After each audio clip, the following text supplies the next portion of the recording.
down to the end, and you ought to come out with a salvage value pretty close, $2,500. Now, somebody talked the government into saying, you know, our stuff doesn't always really depreciate like this.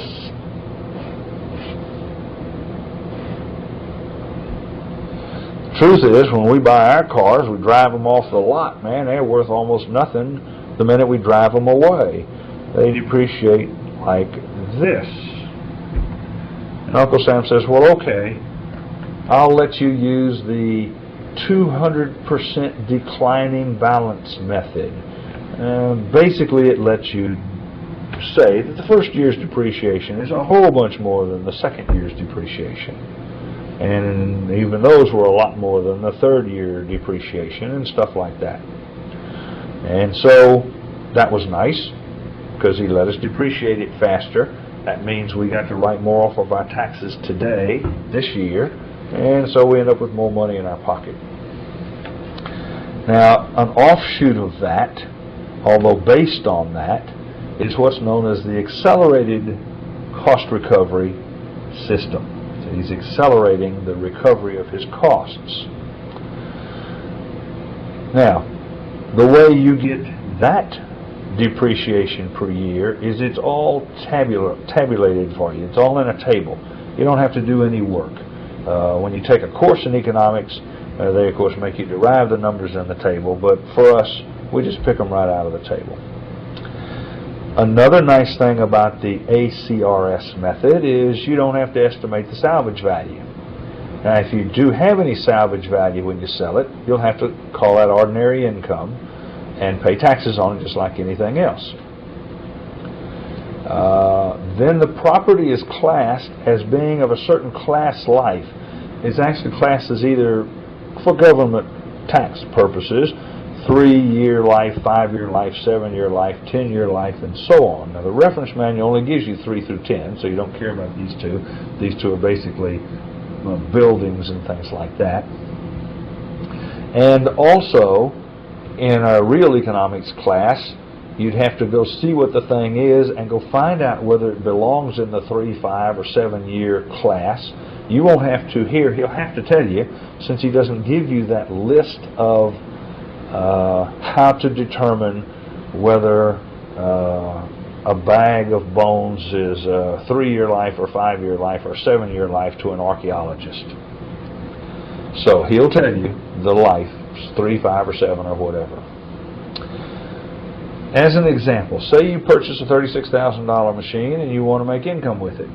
And that the government has decided that that kind of a machine ought to last you, actually they probably figured it ought to last you 7 or 8 years, and they let you write it off as a 5-year, and they tell you so too. They say, well, we're being nice to you. Alright, what is the depreciation that you get to write off each year, and what is the book value at the end of each year? Now then, I don't have those tables, so let me go to your reference manual and pull those tables out so we can kind of refer to them. You'll notice that for a 5-year life, recovery period in years is 5. At the end of the first year, they'll let you take off 40%. You say, well, it says 20%. Well, yeah, there's another trick involved here, too.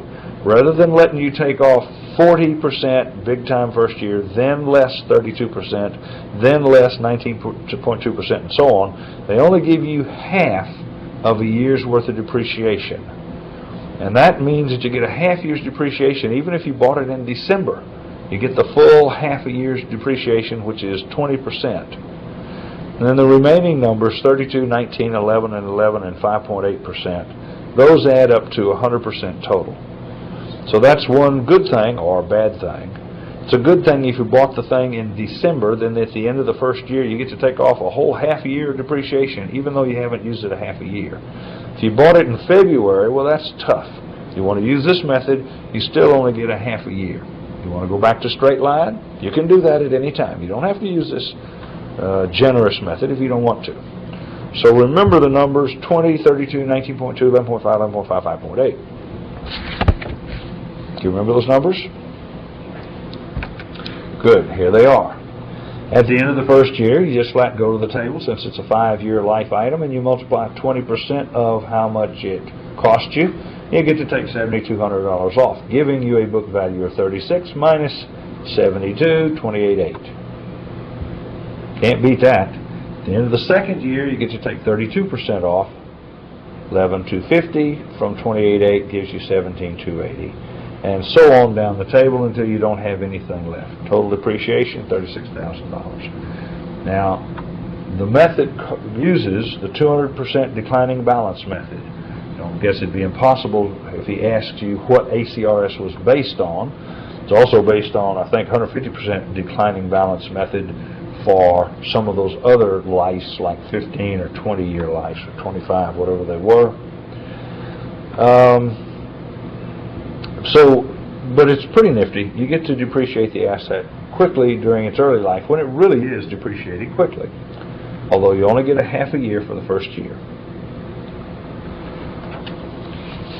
Now, this method also uses the straight line depreciation method in that at some time, I have to do this thing like this to draw this, at some time it's possible that the straight line method might actually give you more depreciation than the ACRS method. And I think I got that upside down. It doesn't make any difference. Let me just say that if the depreciation given by a straight line method, here's what I should have done. I should have shown it like that straight line. If at any time the straight line method gives you higher depreciation values than ACRS, Uncle Sam permits you to switch to the straight line method until you run out of things to depreciate. That's why on this chart, this table, you see nice big depreciations, nice big depreciations, nice big depreciations, and then all of a sudden they're the same and the same. Right around this time, the straight line method actually gave you a better depreciation, a higher withholding tax, and Uncle Sam says if you want to switch back, you can. He won't ever let you switch the other way. Once you declare a straight line on an item, you're stuck with that from then on. And then this last one just is whatever it takes to depreciate it out. And these are the numbers in the table, see, but you can tell when it became straight line because the numbers got to be straight line numbers.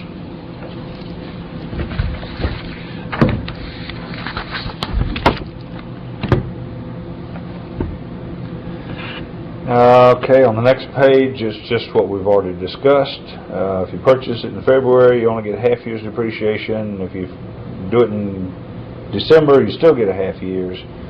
And at some time later, you can switch from ACRS to straight line. All right.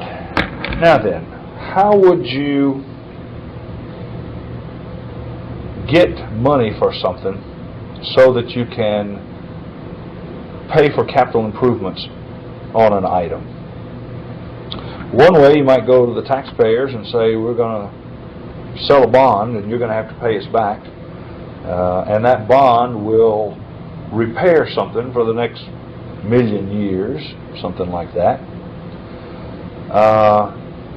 That would be where n is infinity, and n is infinity isn't in the table anywhere. So, let's say we have a project. I'm going to go ask the taxpayers to give us some present money. We'll do that by selling a bond. And the amount that we will try and get from the bond will be enough to repair a dam for the next 1,000,000 years. And we anticipate that every year from this money, we will have to extract $120,000 in order to repair the dam forever. We don't ever plan on knocking it down and building a new one like we do with a building. So, In order to find what you need, all you got to do is take one of the A's and divide it by I. In our case, the interest rate, the nominal interest rate, the 6% per year if the bank is going to compound yearly. You divide $120,000 by 6%, and that gives you $2 million.